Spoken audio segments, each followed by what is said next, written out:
Сәлем достар, менің каналыма қош келдіңіздер. Бүгін сіздермен манник пирогын жасайтын боламыз. Ал пирогымызды жасауды бастайық. Бізге ең алдымен 250 грамм манка кашасы қажет болады. Оның үстіне айран құямыз. Айран 400 грамм болуы қажет. Айран мен манка кашасын жақсылап біркелкі етіп араластырып шығамыз. Араластыру барысында іртіктер болмауы қажет.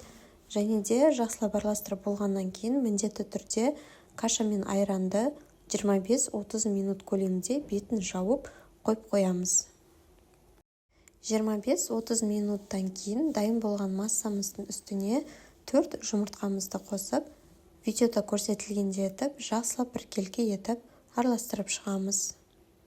Барлығын жақсылап біркелкі араластырып болғаннан кейін осы массаның үстіне шым-шым тұз және оның үстіне 250 грамм қант, 100 грамм сұйық май, яғни растительное масло қосамыз. Барлығын біркелкі етіп араластырып шығамыз. Араластыру барысында миксерді қосудың қажеті жоқ, қасықтың көмегімен біркелкі етіп асықпай араластырамыз.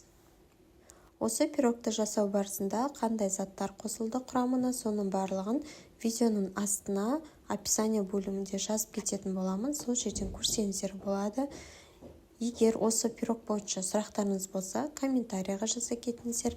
Ал егер де осы рецепт ұнаған болса, осы видеоға лайк бассаңыздар, үлкен рахметімді айтамын.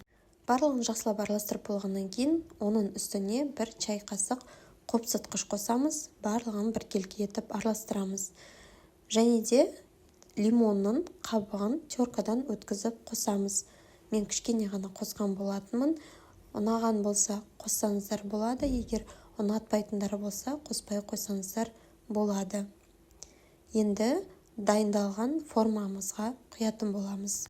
Мен осындай резиновый форманы алдым. Оның үшін сұйық маймен майлап, оның үстіне дайындаған массамызды салып шықтым. Пирогымызды қызып тұрған 180 градус духовкада 45-50 минут көлемінде пісіріп аламыз. Пирогты пісіру барысы 45-50 минут көлемінде болады. Пирог піскеннен кейін өте жұмсақ, әдемі болып піседі. Осы рецептпен пирог дайындап көріңіздер, барлықтарыңызға ұнайды деген ойдамын. Ас болсын!